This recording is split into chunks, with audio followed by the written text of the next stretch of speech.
warahmatullahi wabarakatuh. Waalaikumsalam warahmatullahi wabarakatuh. Bismillahirrahmanirrahim. Alhamdulillahirabbil alamin. Wassalatu wassalamu ala asyrofil anbiya'i wal mursalin sayyidina Muhammadin wa ala alihi wa sahbihi ajma'in, amma ba'du. Ini didukung oleh Bapak Kepala Sekolah Gugus 3. Itu yang pertama. Yang kedua, langsung saja saya juga mengingatkan, ada satu keterangan dikatakan terimalah nasihat meskipun itu dari seorang budak yang kita megang. Jadi kita di sini tidak melihat Bu Ira posisinya sebagai seorang anak muda.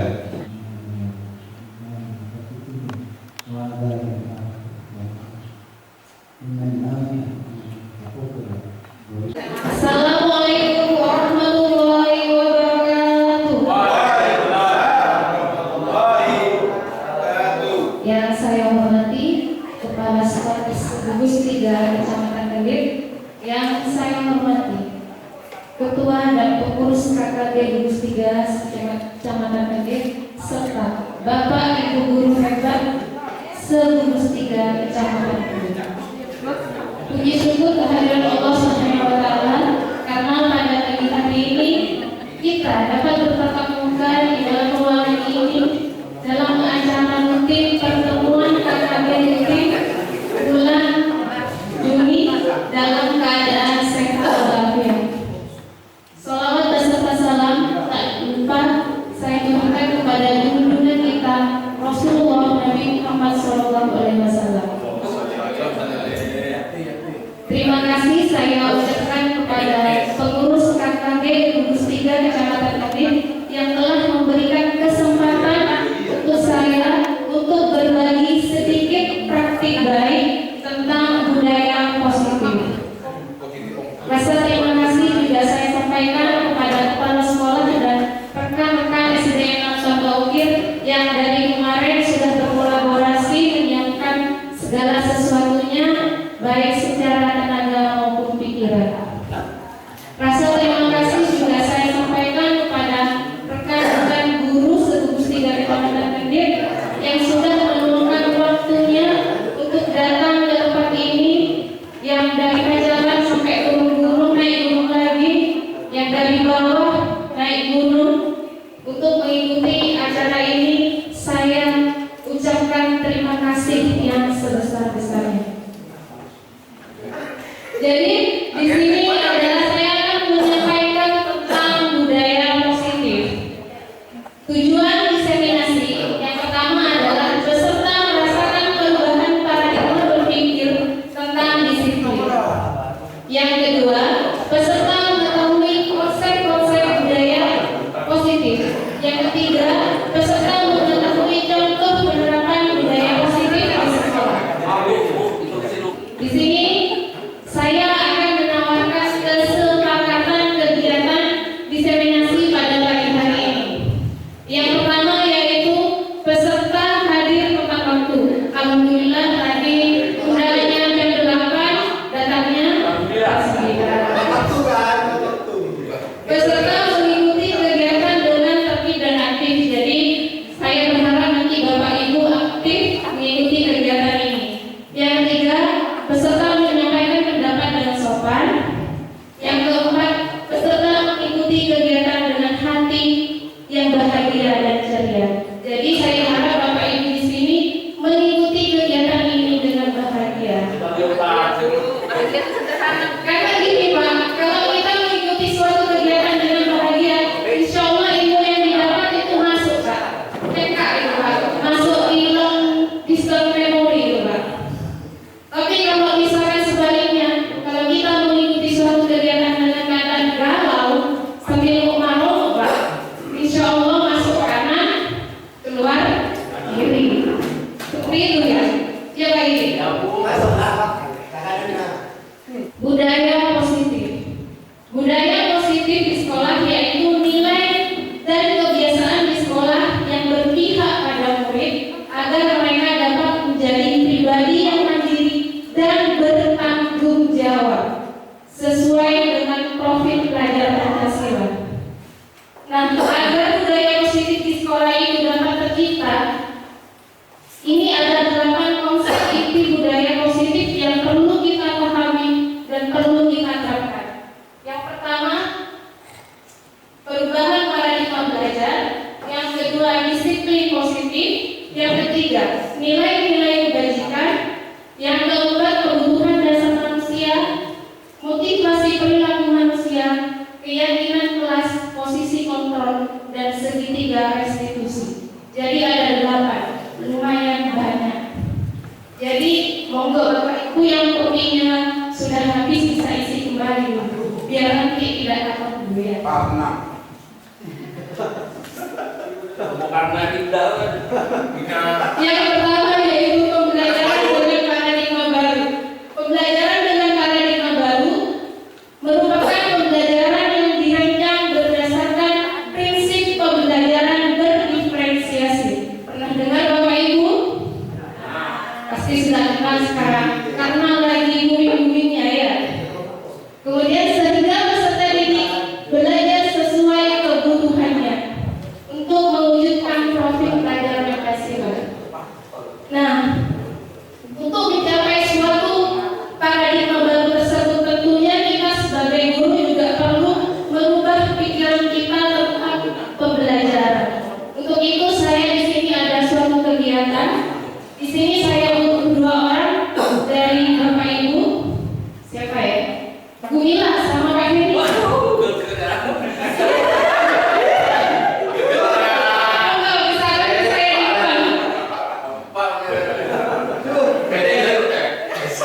Saya punya kegiatan, Bu Mila tolong tulis sesuatu yang berharga, yang menurut Bu Mila sangat berharga di kertas ini, kemudian genggam. Nah, nanti Pak Heri merayu dengan rayuan sebenarnya agar Bu Mila mau menyerahkan benda ini. Tapi terserah Bu Mila mau dikasih atau tidak, silakan Bu Mila. Iya, silakan dirayu dengan ancaman atau dengan rayuan bagaimana terserah Pak Heri. Silakan Bu Mila genggam, taruh di genggamannya terus genggam. Syaratnya Pak Heri paksa Bu Mila agar mau menyerahkan benda itu.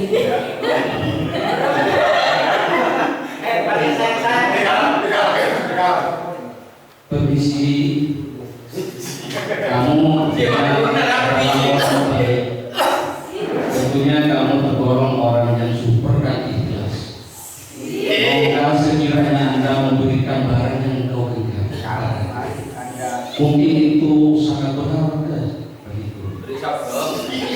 Please, mohon. Aduh, aneh.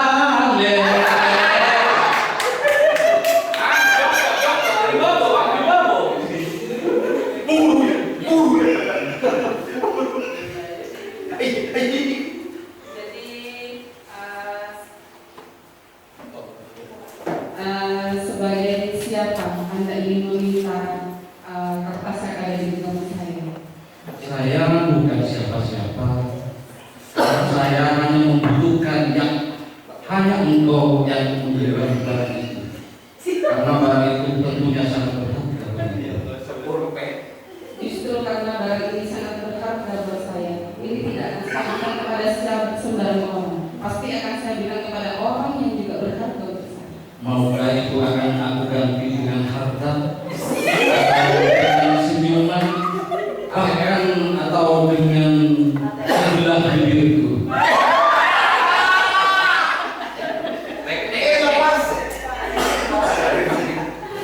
Terus terang, barang ini tidak bisa dinilai dengan sesuatu apapun di dunia ini. Baiklah, karena Anda sudah melakukan yang terbaik. Dari tadi sudah merayu, ingin melakukan yang terbaik. Jadi ketika barang ini saya berikan kepada Anda harus bertanggung jawab atas barang ini. Siap, bertanggung jawab. Saya tidak akan tolerir ketika Anda tidak bertanggung jawab dalam barang ini. Baik, dengan ucapan Bismillahirrahmanirrahim, barang ini saya berikan kepada Anda. Alhamdulillah. Terima kasih. I love you. Juga. Luar biasa sekali, tepuk tangan untuk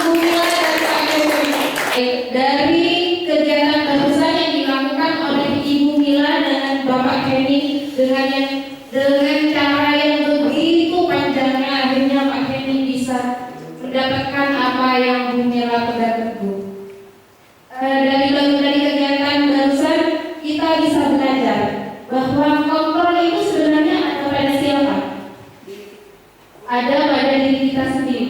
Pada kegiatan barusan menggenggam benda yang berharga, kontrol tentunya ada pada Bumila. Merupakan kehendak Bumila mau memberikan atau tidak. Benar seperti itu?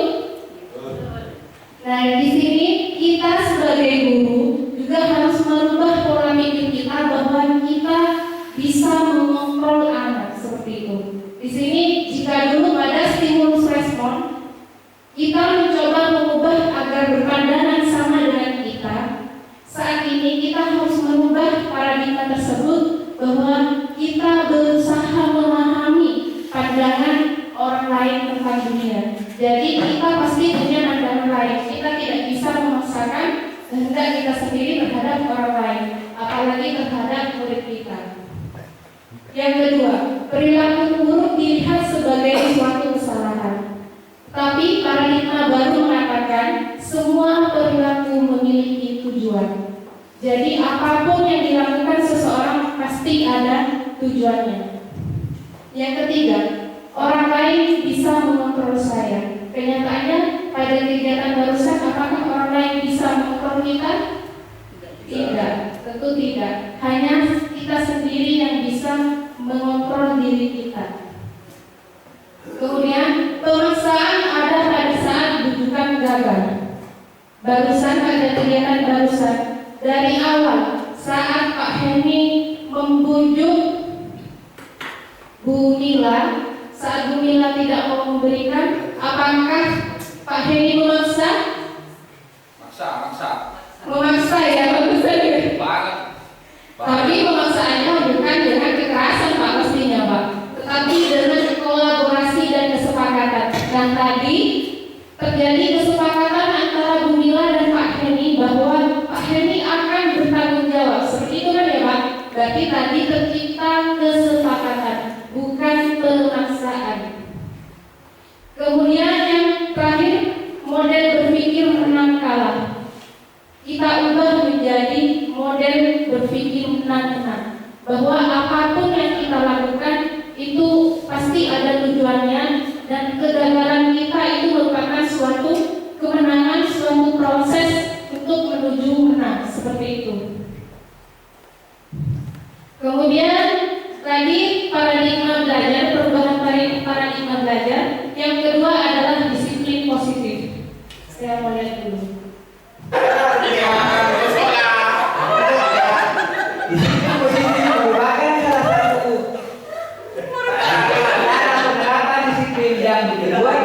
Menumbuhkan kesadaran serta memberdayakan peserta didik tanpa imbalan penghargaan atau reward, ancaman atau hukuman. Oh, sudah boleh. Sebagai pendidik, tujuan kita adalah menciptakan peserta didik yang memiliki disiplin diri sehingga mereka berperilaku mengacu kepada nilai-nilai kebajikan diri besar dan memiliki motivasi intrinsik dalam perubahan perilaku ke arah yang lebih baik. Waalaikumsalam warahmatullahi wabarakatuh. Terima kasih banyak.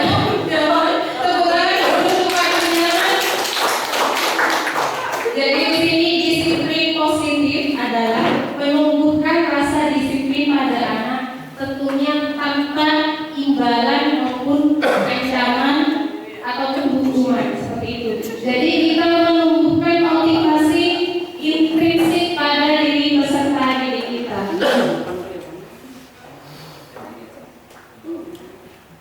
Disiplin positif tentunya memiliki tujuan. Tujuannya adalah agar tercipta nilai-nilai kebajikan pada diri peserta didik kita. Di sini contohnya nilai-nilai kebajikan adalah profil pelajar Pancasila yang memang saat ini sudah ditetapkan di dalam kurikulum kita, bahwa tujuan pendidikan kita adalah menunjukkan peserta didik yang memiliki nilai profil pelajar Pancasila. Mohon izin sebentar, saya minum dulu ya.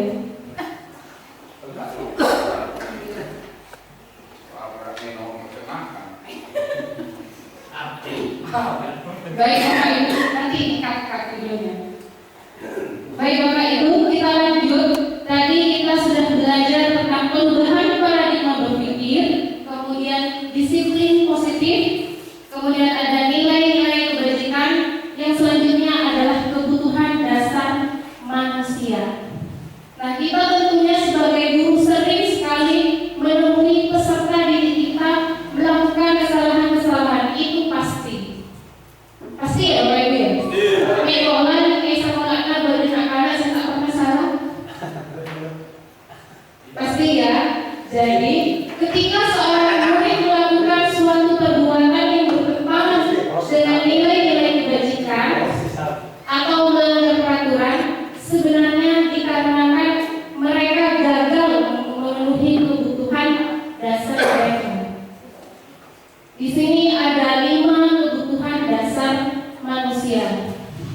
Yang pertama yaitu bertahan hidup.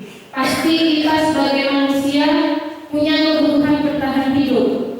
Makanan, pakaian, tempat tinggal merupakan kebutuhan primer. Ya kan? Dalam ekonomi itu merupakan kebutuhan primer. Jadi kita tentu kebutuhan dasar manusia yang pertama yaitu bertahan hidup, atau biasanya kalau dalam ekonomi itu ada kebutuhan primer. Yang kedua, kasih sayang dan rasa diterima. Rasa diterima, diperdulikan, berbagi, kerjasama, menjadi bagian dalam kelompok. Bagaimana perasaan Bapak Ibu misalkan dikucilkan dari suatu kelompok tertentu? Bagaimana perasaannya, Bu Desi? Bahagia. Seandainya perasaan saya kalau merasa dikucilkan, jelas yang pertama tidak enak, karena merasa sendirian, tidak punya teman, tidak punya kawan.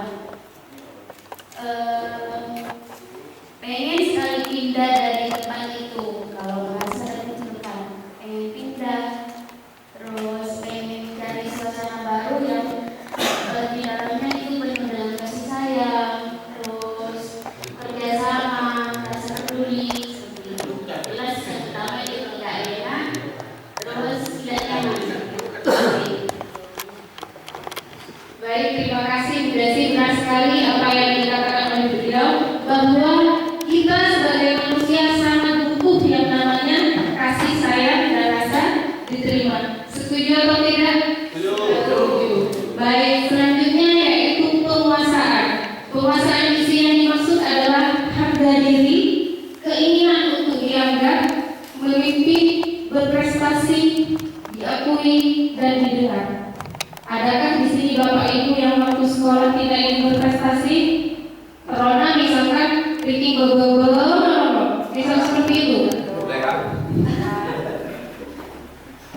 Pasti semuanya kan ingin mendapatkan suatu apa ya?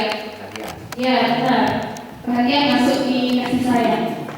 Butuh rasa ingin dianggap. Ini loh saya seperti itu ya Bapak Ibu ya. Ya benar. Pak Alvin. Ya. Baik, berikutnya yaitu kebebasan. Kebebasan yang dimaksud di sini adalah mandiri, memiliki pilihan, mampu mengendalikan arah dirinya. Seperti tadi yang dilakukan oleh Bu Mila, merupakan suatu bentuk kebutuhan dasar yaitu kebebasan. Dia ingin bebas memilih hanya Bu Mila ya. Bebas memilih laki-laki muda mana yang akan dia terima seperti itu. Apakah Heni, apakah Nurjaman yang lain? Siap. Yang ketiga, yang terakhir yaitu kesenangan, bermain, humor, antusiasme dan tertawa. Nah di sini seperti pada kegiatan ini, kenapa saya sering-selipkan candaan-candaan? Karena saya yakin kebutuhan dasar manusia itu adalah humor tadi. Bagaimana kalau selain humor, pasti semuanya akan ngantuk, bosan, seperti itu. Benar ya Pak ya? Jenuh, tak ingin mati pada akhirnya. Akhirnya saya jadi radio rosak seperti itu ya Pak. Jadi makanya di sini saya selipkan humor sedikit. Nah di sini bisa Bapak Ibu lihat sebentar. Di sini ada sebuah kasus di sekolah. Saat pelajaran di dalam kelas, salah satu siswa yang bernama Edi. Kenapa lagi saya milih nama Edi? Karena lagi viral ya betul, kasusnya viral. Tiba-tiba keluar kelas untuk membeli makanan tanpa izin. Kemudian kembali ke kelas dan memakan makanannya di dalam kelas. Guru kelas yang sedang mengajar kemudian menegur dan bertanya alasan Edi melakukan tindakan tersebut. Jika jawaban Edi adalah karena lapar, kebutuhan apa yang Edi penuhi dari kelima kebutuhan dasar tersebut? Kira-kira kebutuhan dasar apa yang Edi ingin penuhi pada kasus ini? Pertama hidup. Hidup.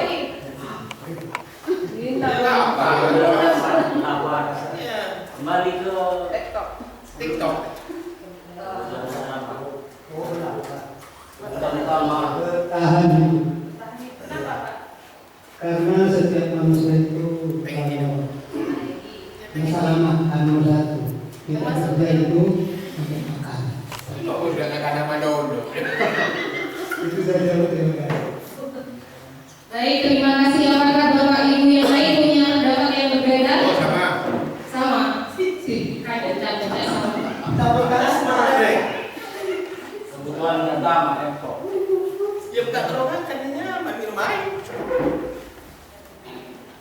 Baik Bapak Ibu, tadi kita belajar tentang disiplin positif. Disiplin positif tadi tujuannya adalah menumbuhkan motivasi intrinsik pada dalam diri peserta didik kita.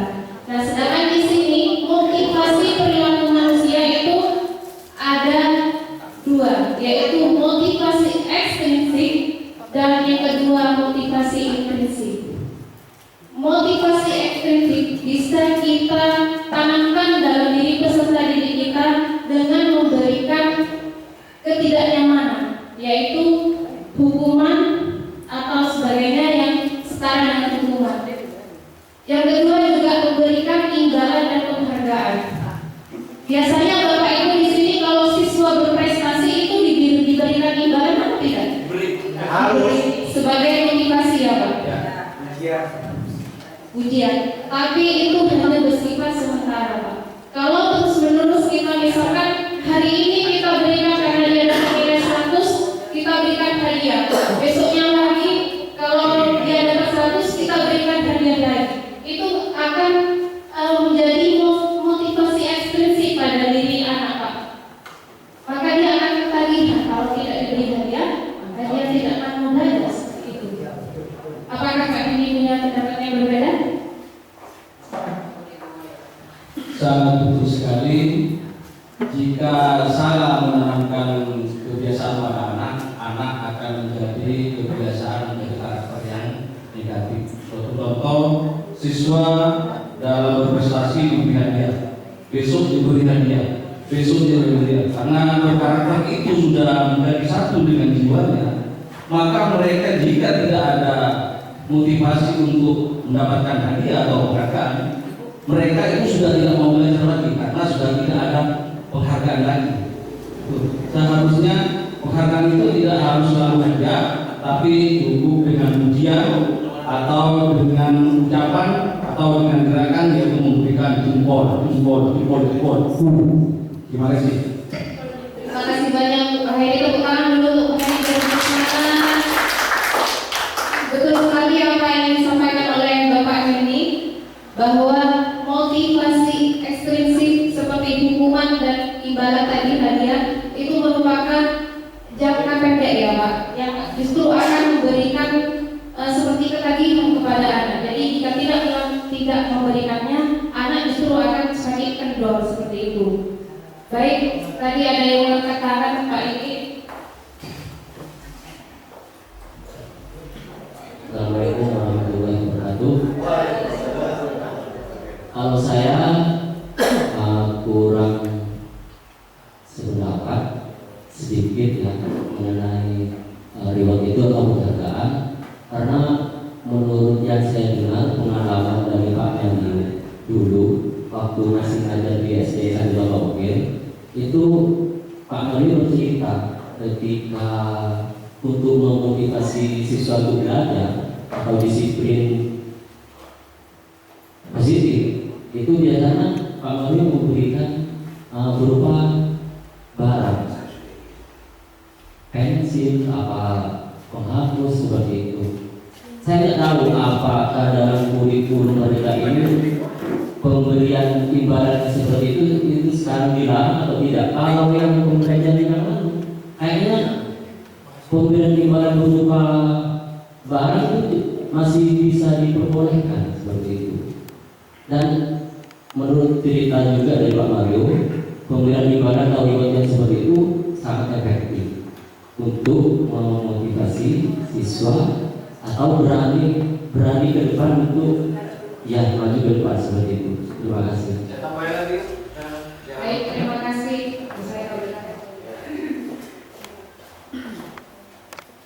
Pak ini salah konsep berarti, salah nyimak. Mengutip dari Al-Quran. Iya, begini, saya tanyakan Pak Madiun saya. Apakah betul Pak Madiun setiap kali, setiap mata pelajaran bidang pelajaran, setiap anak yang berprestasi, setiap anak pelajaran, setiap hari Pak Madiun memberikan hadiah berbentuk barang?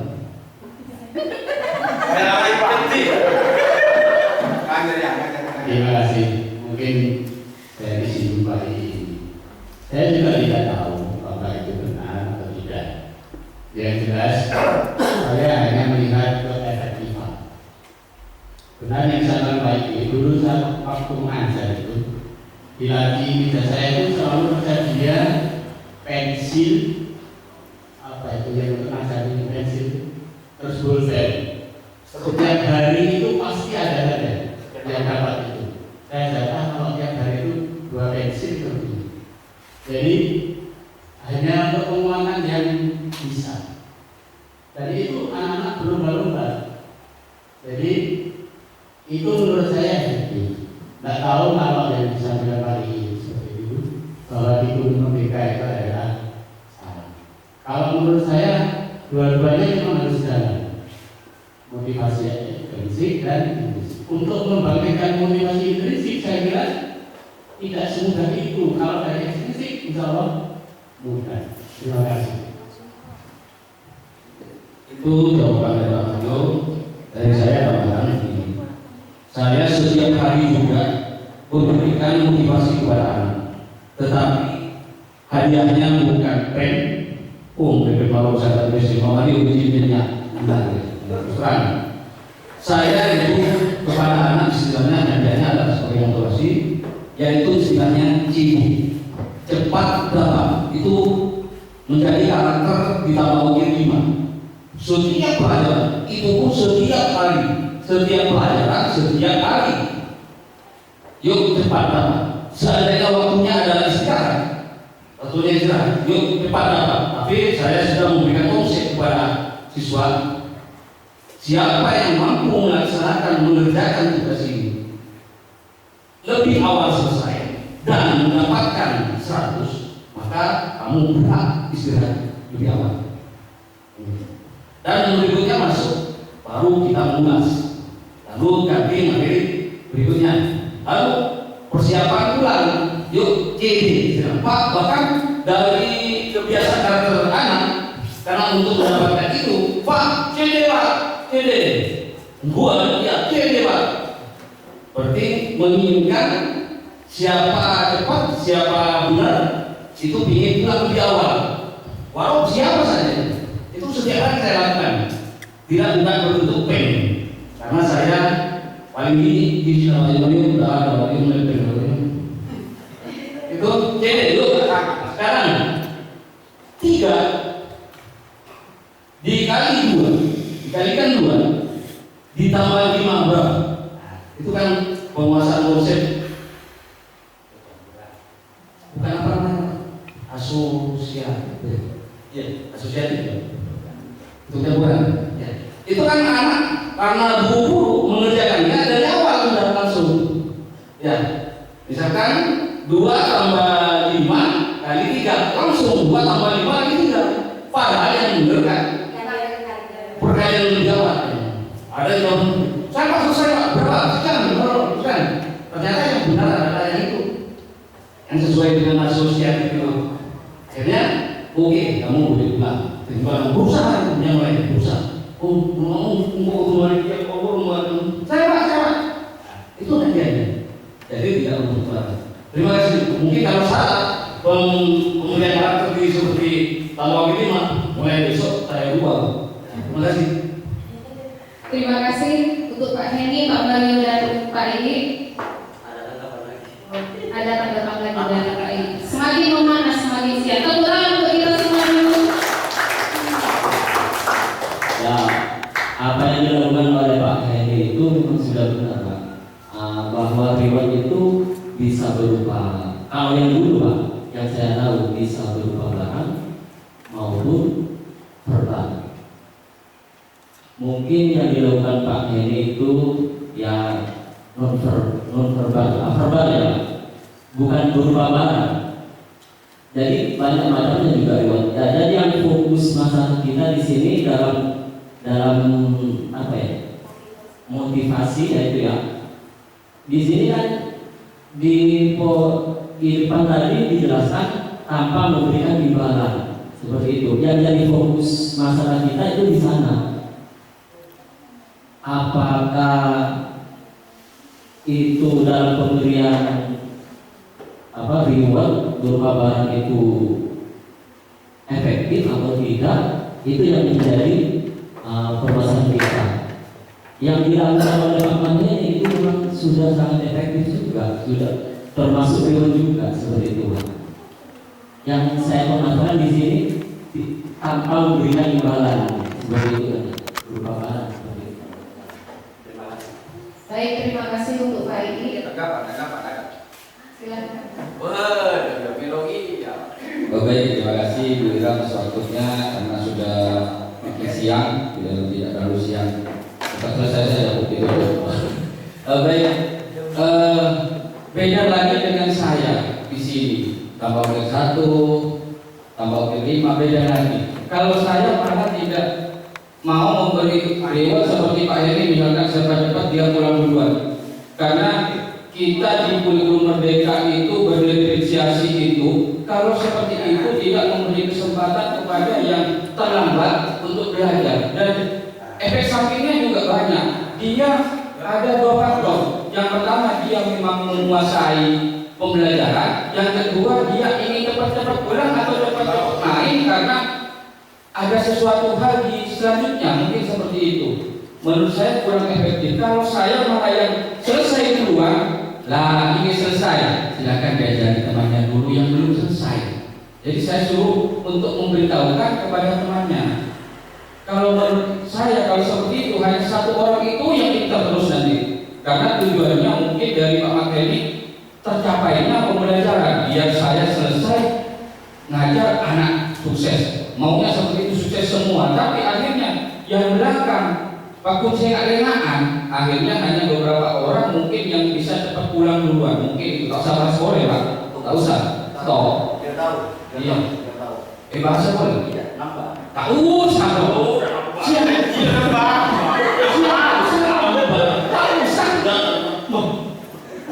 Udah bu. Iya udah.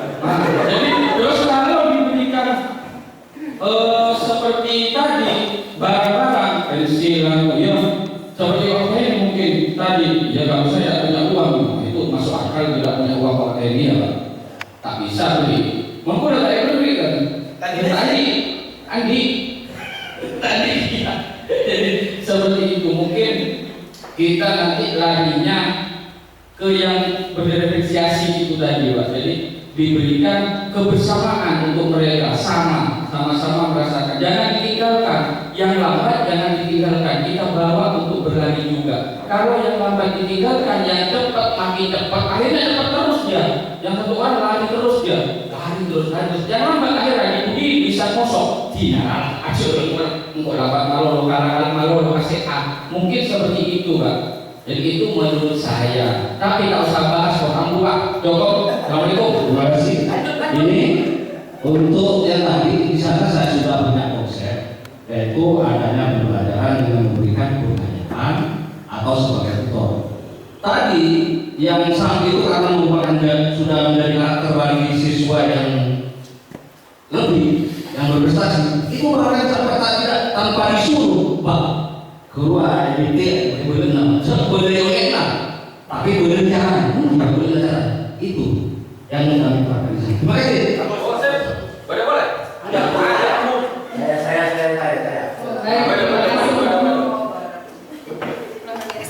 Assalamualaikum warahmatullahi wabarakatuh. Bahwasanya dari beberapa guru kita, teman-teman kita, saya kira itu semuanya benar. Apa yang disampaikan Pak ini juga benar, apa yang disampaikan Pak Mario juga benar, Pak Ini juga benar, Pak Rosso juga benar. Karena setiap kita hadapi tergantung lingkungannya.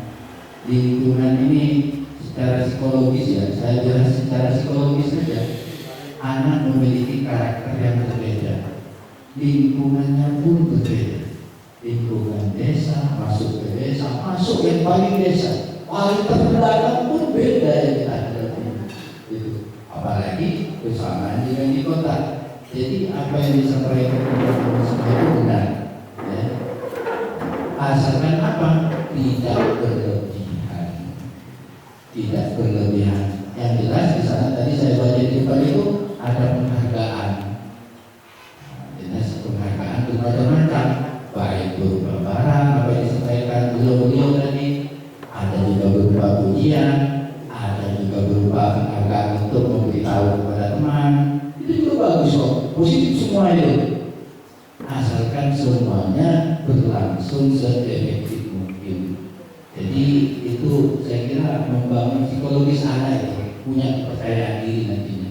Insya Allah bersambung dengan apa yang disampaikan oleh Ibu Ira ini. Insya Allah itu saja secara psikologis dari saya kepada anak. Terima kasih. Luar biasa sekali semuanya Bapak Ibu guru di sini, hebat-hebat, pemaparannya sangat luar biasa sekali. Saya di sini setuju sekali dengan Bapak Mulyadi bahwa semuanya motivasi intrinsik dan motivasi ekstrinsik sebenarnya sama-sama dibutuhkan. Hanya saja di sini untuk motivasi ekstrinsik tadi seperti hukuman dan penghargaan itu tidak berlebihan. Jika berlebihan, mohon maaf Pak Mario dan Pak ini, kalau memang setiap hari seperti itu, ia sekarang di kelas 6 yang Bapak ampuh seperti itu. Nanti kalau mereka melanjutkan ke SMP, misalkan wali kelas yang tidak bisa memberikan hal-hal seperti itu Pak, itu takutnya Pak, bisa menurunkan motivasi anak tersebut. Jadi Pak ini di sini di kurikulum Merdeka ini bukan dilarang motivasi ekstrinsik, tapi dianjurkan untuk tidak dilakukan secara berlebihan. Itu saja. Mungkin bisa diterima Pak? Ya. Pak Hedi, Pak Mario, Pak Rosso, Pak I bisa diterima? Bisa diterima atas dasar jawaban Pak Rosso, yaitu makas mare. Ya betul. Baik Bapak Ibu, kita lanjut. Kenapa di situ motivasi ekstrinsik dianjurkan untuk tidak dilakukan secara berlebihan? Dan kita bisa melihat di sini bahwa jika memberikan hukuman, biasanya itu menyakitkan, tidak nyaman, membuat murid takut, memaksa sifatnya. Murid menyembunyikan kesalahan. Biasanya untuk menghindari suatu hukuman, akhirnya anak biasanya berbohong seperti itu. Kemudian murid menjadi rendah diri. Kemudian untuk penghargaan, di sini dikatakan tidak efektif. Mungkin saya perlu melibatnya efektif sesuai dengan kondisi seperti itu ya Pak. Kemudian merusak hubungan sifat iri. Jadi misalkan tadi seperti anak yang biasa diberikan hadiah seperti itu, diberikan hadiah yang cepat oleh ada saya bisa oleh satu saya beli pen misalkan seperti itu akan menumbuhkan rasa iri terhadap siswa yang lain. Kemudian mematikan kreativitas peserta didik lain, menghukum dengan sistem ranking, merampas hak menghargai dirinya sendiri. Kemudian untuk mengganti motivasi ekstrinsik tadi dengan motivasi intrinsik, kita bisa menggunakan konsekuensi atau restitusi. Konsekuensi di sini penguatan jangka pendek, kemudian murid menghormati aturan, kehilangan waktu untuk mengerti kesalahan. Konsekuensi itu biasanya seperti ini contohnya Pak. Jika kamu tidak selesai tugasnya, maka kamu tidak boleh pulang sebelum menyelesaikan tugasnya seperti itu Pak. Jadi dia diberikan konsekuensi bukan hukuman, tapi konsekuensi. Jika tidak selesai, maka harus menyelesaikan dulu seperti itu Pak. Jadi tidak dihukum berdiri di depan kelas kakinya satu seperti itu, tidak seperti itu Pak. Yang lebih baik lagi kita bisa menggunakan yang namanya restitusi di sini. Jadi pada restitusi ini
Jadi konsekuensi itu lebih kepada tanggung jawab secara intensif.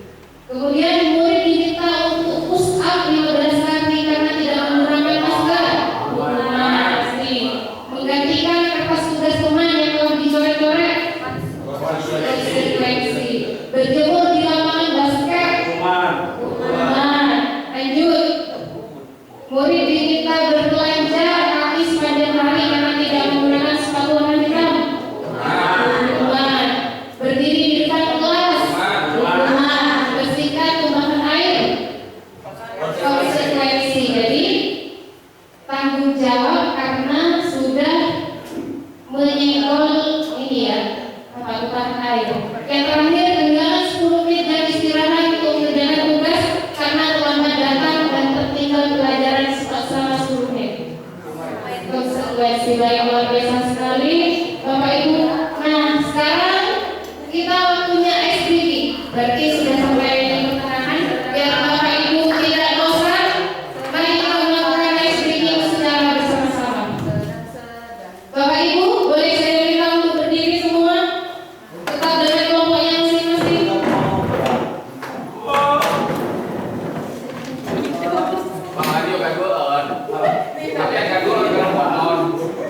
Baik, di sini kita ada game lanjut saya ya. Tadi saya yang pertama dilanjutkan dengan kelompok ini. Terus lanjut. Contoh di sini. Sedang apa sekarang? Sini. Jawab. Sedang belajar. Belajar apa? Belajar sekarang. Belajar apa? Ya enggak, Pak, bebas. Belajar apa sekarang? Sana Mas, jawab. Itu siap? Yang nggak bisa jawab, konsekuensinya apa? Joget. Oke. Kita sepakat kan? Bisa dimulai? Kamu menghindar. Baik, kita mulai ya. Sedang apa?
bertanggung jawab pada saat kita belajar di dalam kelas. Contoh, sebelum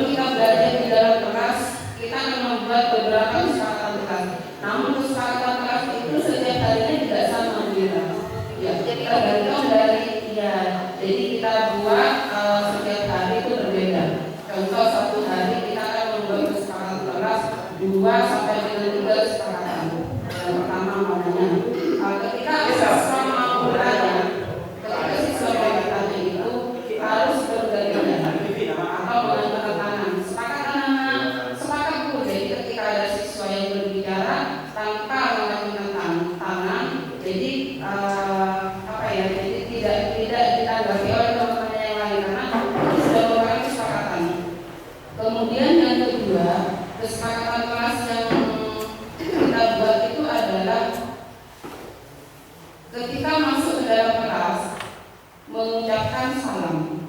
Ya, ketika masuk ke dalam kelas mengucapkan salam, itu juga merupakan kesepakatan kelas. Kemudian kesepakatan kelas yang ketiga, ketika ada temannya yang berbicara, yang lain tidak ikut berbicara, jadi berbicara bergantian. Nah, itu salah satu kesepakatan kelas yang pernah saya lakukan setiap hari. Yang pertama yaitu mengacungkan tangan jika ingin bertanya, kemudian mengucapkan salam ketika keluar masuk kelas, dan yang ketiga adalah berbicara bergantian. Itu dia. Terima kasih. Terima kasih banyak kepada Bu Mila atas pengalamannya ya Bu Mila tentang penerapan keyakinan kelas di dalam kelas, kesepakatan kelas. Kesepakatan kelas yang Bu Mila lakukan di sini dilakukan setiap hari. Jadi Bu Mila setiap harinya melakukan kesepakatan seperti itu ya Bu ya. Sama halnya dengan tadi, kita sebelum memulai kegiatan ini kita kan sudah melakukan kesepakatan seperti itu.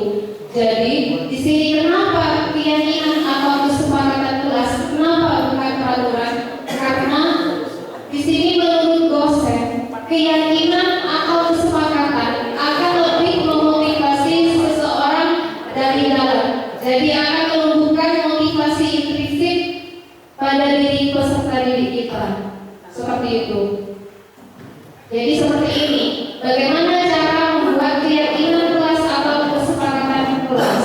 Keyakinan kelas bersifat lebih abstrak dibandingkan peraturan yang lebih rigid. Jadi tadi seperti yang Bu Mila bilang, jadi lebih fleksibel seperti itu ya Bu ya.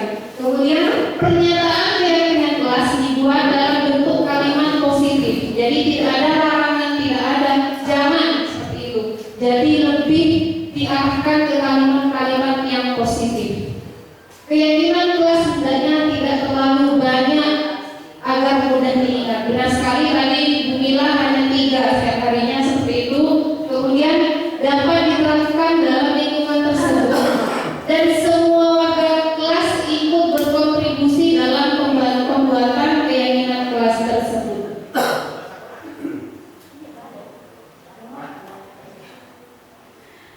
Ini merupakan contoh keyakinan kelas yang saya buat sendiri di SD 6 Tambaugir seperti itu contohnya Bapak Ibu. Jadi hadir tepat waktu seperti itu kan mudah dipahami oleh siswa kita. Juga ada contoh keyakinan kelas dari 9C. Juga tadi sudah disebutkan contoh keyakinan kelas yang sudah dibuat oleh Ibu Mila. Sampai di sini mungkin ada yang ingin ditanyakan? Cukup? Kalau bukan kita lanjut ke 5 posisi kontrol guru. Jadi kita di sini sebagai guru di sekolah punya kontrol terhadap peserta didik kita, tentunya bukan kontrol yang memaksa. Di sini yang pertama adalah sebagai penghukum, yang kedua pembuat rasa bersalah, yang ketiga adalah teman, keempat pemantau, dan kelima manajer. Jika kita memposisikan diri kita sebagai penghukum, biasanya dengan kalimat-kalimat yang sakit, patuhi aturan saya, atau awas kamu jika tidak menuruti apa kata saya. Biasanya seperti itu. Jika kita memposisikan diri sebagai penghukum, kemudian membuat rasa bersalah. Nah di sini biasanya lebih dengan kalimat-kalimat ibu sangat kecewa pada kamu seperti itu, sehingga membuat anak merasa bersalah. Kemudian yang ketiga, posisi teman. Jika kita memposisikan diri kita sebagai teman terhadap peserta didik kita, biasanya kita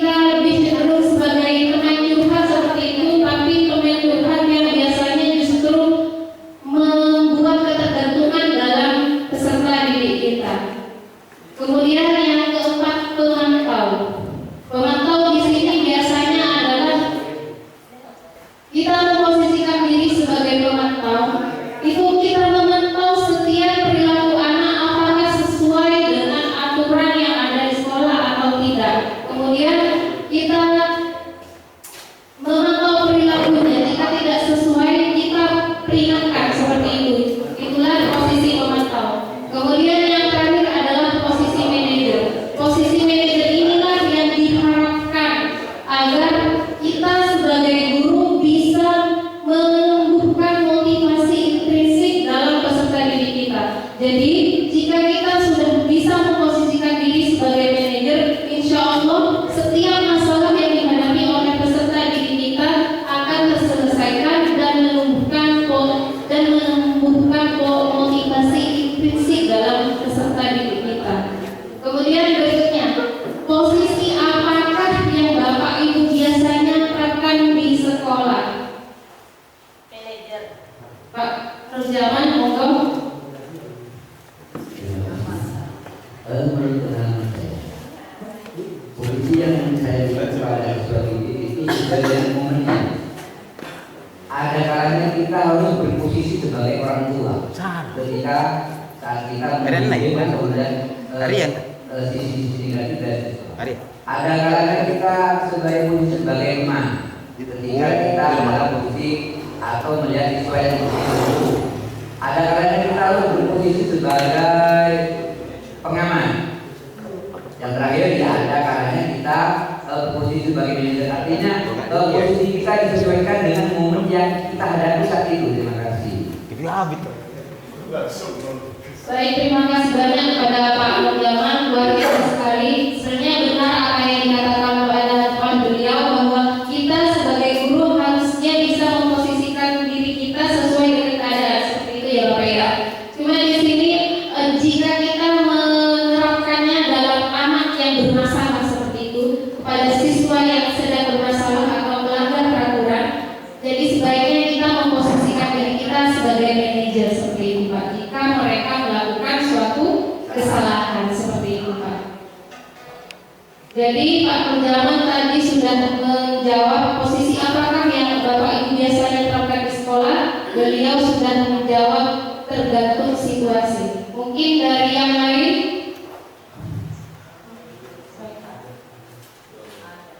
Boleh.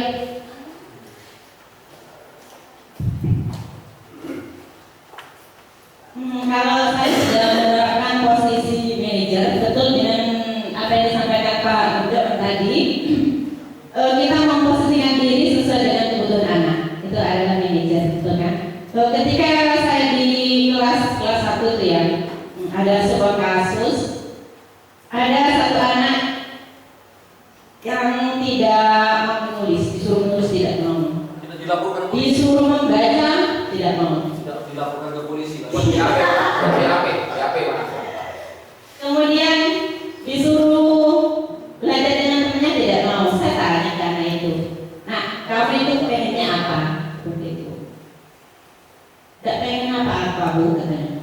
Iya ada. Kalau saya membiarkan anak saya harus seperti itu kan kasihan, ya. Lalu saya menawarkan, bagaimana kalau kamu menggambar? Ya Bu, saya mau menggambar. Tiap hari hampir anak itu menggambar. Tetapi dengan seperti itu saya bilang, kamu cita-citanya ingin jadi apa? Ingin jadi mekanik katanya. Terus saya kaget loh, anak kelas 1 ini sudah berarti bahasa mekanik seperti itu ya. Terus saya tanya, orang kamu kerja apa nak?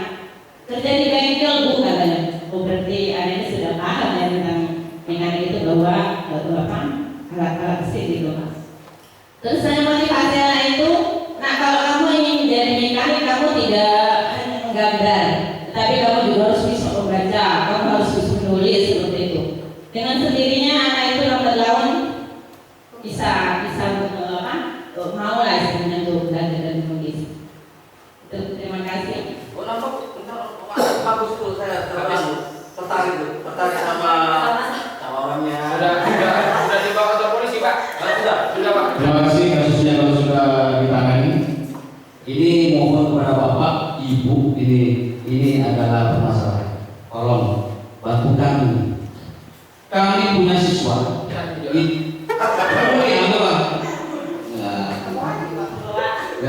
Ini kasus belum dilaporkan ini ke pihak berwajib, mohon ditangani bersama. Mumpung belum dilaporkan, punya siswa laki-laki itu kelas 5, bahkan sudah kejadian kemarin mereka berhenti total, berhenti semuanya, guru-guru tidak mampu, hanya Pak Heni yang mampu. Pak yang memberikan hadiah untuk tangan tak mari Cibika. Akhirnya Pak Heni turun tangan ke rumahnya. Dia sudah berhenti selama 1 minggu lebih. Berhenti, mau berhenti? Iya, karena cepat saya tangani. Yang lain tidak mampu. Tidak. Pak Heni yang turun tangan. Cong, tadi Cong, benar apa? Satu guru pelajaran. Takut Pak Heni Pak. Berat. Nah, kebetulan ada ibunya. Benar Pak. Dengan bukan kayak gini saja. Kalau melihat apa? Diberi pelajaran oleh gurunya. Ini ada gurunya kelas 5. Nulis hanya dengan jawaban yang Pak nulis ya. Masa ya? Hanya begitu jawabannya. Tidak bilang saya tidak tahu, bahwa mereka itu tidak tahu, dianya tidak tahu nulis, tidak tahu baca. Maka saya ngomong, kalau saya masak apa? Guru Paksa. mohon nanti, mohon diberikan wawasan saya kita untuk menuju yang terbaik. Akhirnya kamu sekolahnya tidak mau berhenti, mama. Akhirnya orang tuanya berdua datang semua. Cuma kebetulan bapaknya ada, seandainya tidak ada, di situlah. Makanya bola. Bukan kamu. Kau ni kamu ya Pak, buruk dan maju nama peringatan. Pak berisi baru mana apa sih kamu bekerja? Wanita bisa menuliskan diri kau, wanita bisa mata diri seorang wanita ada. Oh, benar ada ikut masuk, bermusuh Pak ini. Seperti ikut masuk ya. Bagi pada kelas, bagi Pak ini saya. Akan kau, benar sudah menjadi kau. Kelas apa cerita kau? Bangun kantor ada kawan ini. Ini satu tidak, satu orang ini. Mungkin Pak, kalau masalah menggunakan mereka, ya. Akhirnya masuk mereka. Menurut saya yang terbaik, setelah ditanyakan cita-citanya, kamu cita-citanya apa? Walau mana sangat beda. Kamu anak itu semuanya dengan mana sampai. Kau punya apa ini? Tentu juga hebat loan mana itu prosesnya. Ya, seperti itu maksudnya. Akhirnya masuk. Dia sampai sekarang tidak pernah belajar di kelas. Sampai sekarang, tahu gue yang sudah tidak tahu apa. Cuma dia itu terampil segala pekerjaan. Nyelok angin, nyambung kabel, ngibelolo, bangku beto, asapan, dia pintar. Pak, ayo saya lagi ini. Oh iya, saya. Tembak ibu dalam kelas aja, tak boleh tak bisa nama. Bagaimana yang terbaik kira-kira untuk Bapak Ibu mau bersolusi? Terima kasih. Assalamualaikum warahmatullahi wabarakatuh. Untuk anaknya dulu untuk pengalaman yang luar biasa sekali dari Pak Heni, luar biasa sekali ya Pak. Itulah tadi apa yang Pak Heni ceritakan di situ bisa saya tangkap bahwa setiap anak memiliki bakat dan minatnya masing-masing. Itu Pak, benar ya Pak? Anak didik Pak Heni tersebut tidak berminat dalam pelajaran sama sekali tidak, tapi berminat dalam kreativitas lain seperti itu. Betul Pak? Jadi setiap anak memiliki keunikan karakter, bakat dan minat masing-masing seperti itu. Tapi yang namanya belajar juga tetap harus kita dorong seperti itu Pak. Tidak mampu. Agama ini biar mau untuk ada. Baik, di sini ada Pak Loso yang siap memberikan tanggapannya. Terima kasih. Dicoba Pak, siapa tahu ilmunya mampu. Sudah dicoba berapa kali, bahkan kepala sekolah sendiri yang Tadi disampaikan kita sharing, salahkanlah kalau benar-benarkanlah. Jadi tadi saya pantau dan saya simak ceritanya Pak Heni. Dia ngangkat lolo bisa. Dia pokok sidang. Dalam pembelajaran di kurikulum merdeka itu tidak langsung dengan buku. Dengan mereka, dia ngangkat loro dengan timba, mungkin dia sudah bisa berkomunikasi. Dia lagi apa dong? Tempo ini apa? Nah, dia ajak sedikit demi sedikit. Coba tempo dia, bocah-bocahnya, huruf lah. Mungkin dalam sambil berjalan, tidak usah harus duduk di kursi. Tidak bisa juga. Mulai terlalu berat kan? Kalau dia duduk tidak bisa juga. Terus timbanya, kalau berhitung, karena kita numerasi dengan literasi. Kalau berhitung mungkin tembak berapa biji dong? Mesti tahu. Ini kan 2 kan Pak? Tak bisa ya, tidak ada 2. Saya tahu tak bisa betul. Dia tak bisa bukan berapa dong? Tak bisa ya? Kalau hanya 1 bisa. 2? Ada berapa biji dong? Bisa. Tidak bisa tuh. Jadi contoh saya kudu lakukan.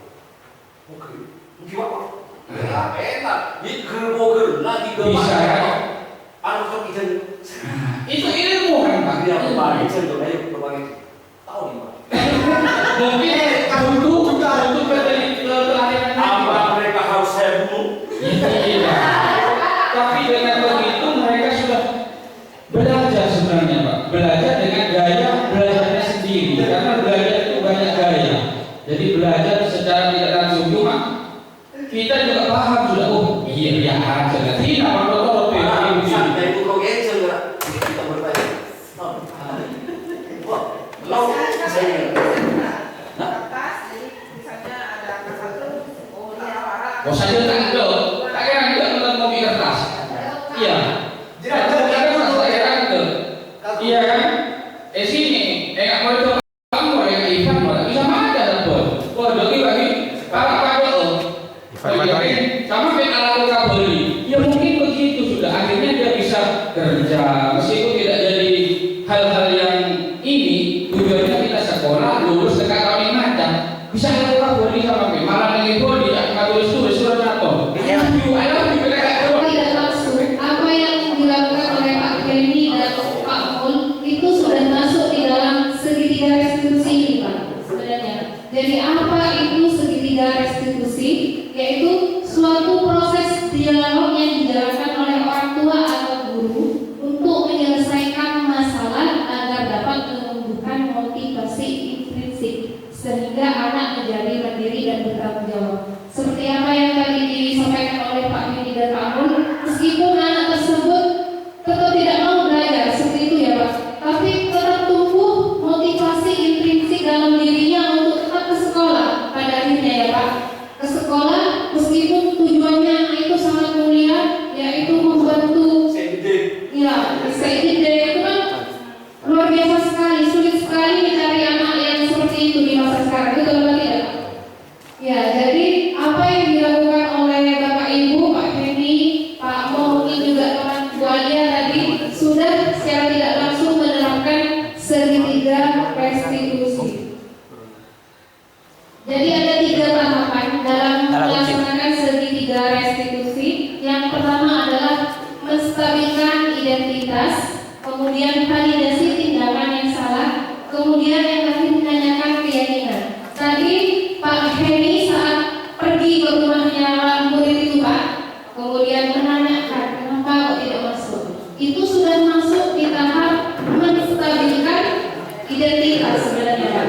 Sudah masuk di tahap itu.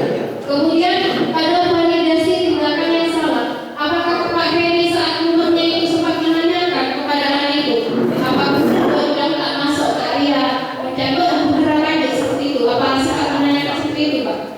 Dan jawabannya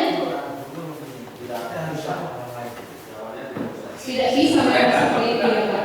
Jadi apa yang dilakukan oleh Pak Henny sebenarnya sudah masuk pada tahapan segitiga restitusi, yaitu validasi tindakan yang salah.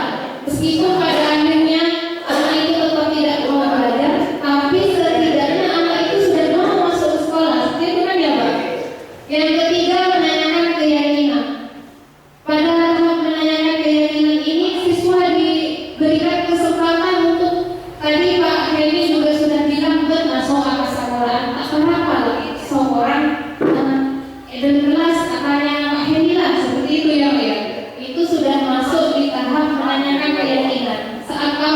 yakin masuk ke kelas seperti membaru kesepakatan seperti itu Pak. Itu sudah masuk di tahap menanyakan keyakinan. Jadi ada 3 tahapan dalam segitiga restitusi.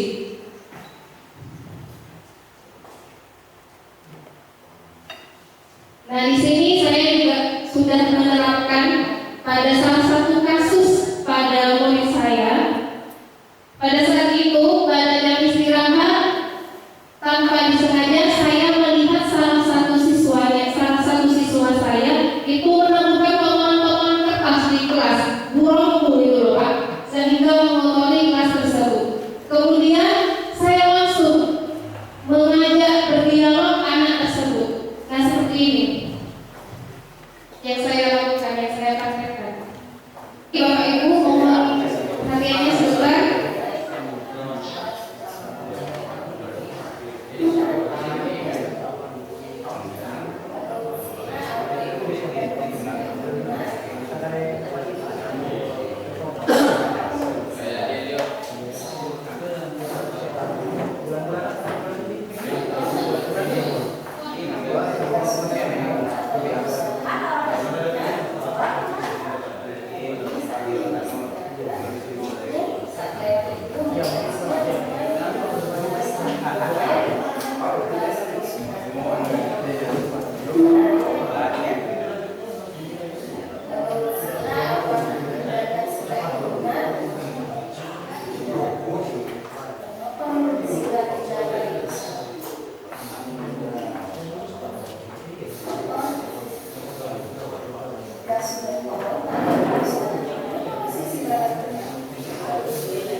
Baik Bapak Ibu, itu barusan adalah contoh penerapan segitiga restitusi dalam menyelesaikan masalah pada peserta didik saya.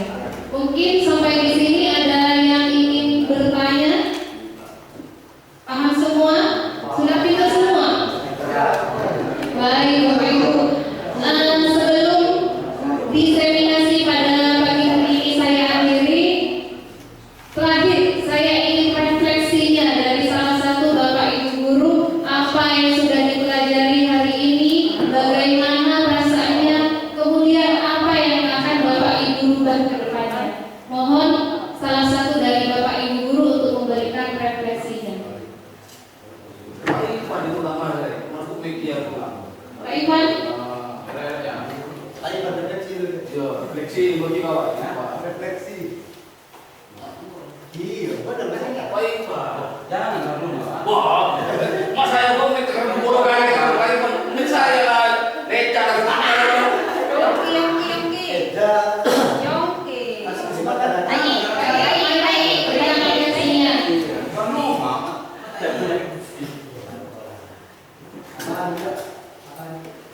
Jadi apa yang sudah didapat pada pagi hari ini, kemudian bagaimana perasaannya, serta apa yang akan dirubah ke depannya sebagai bentuk penerapan dari budaya positif yang sudah didapat pada pagi hari ini.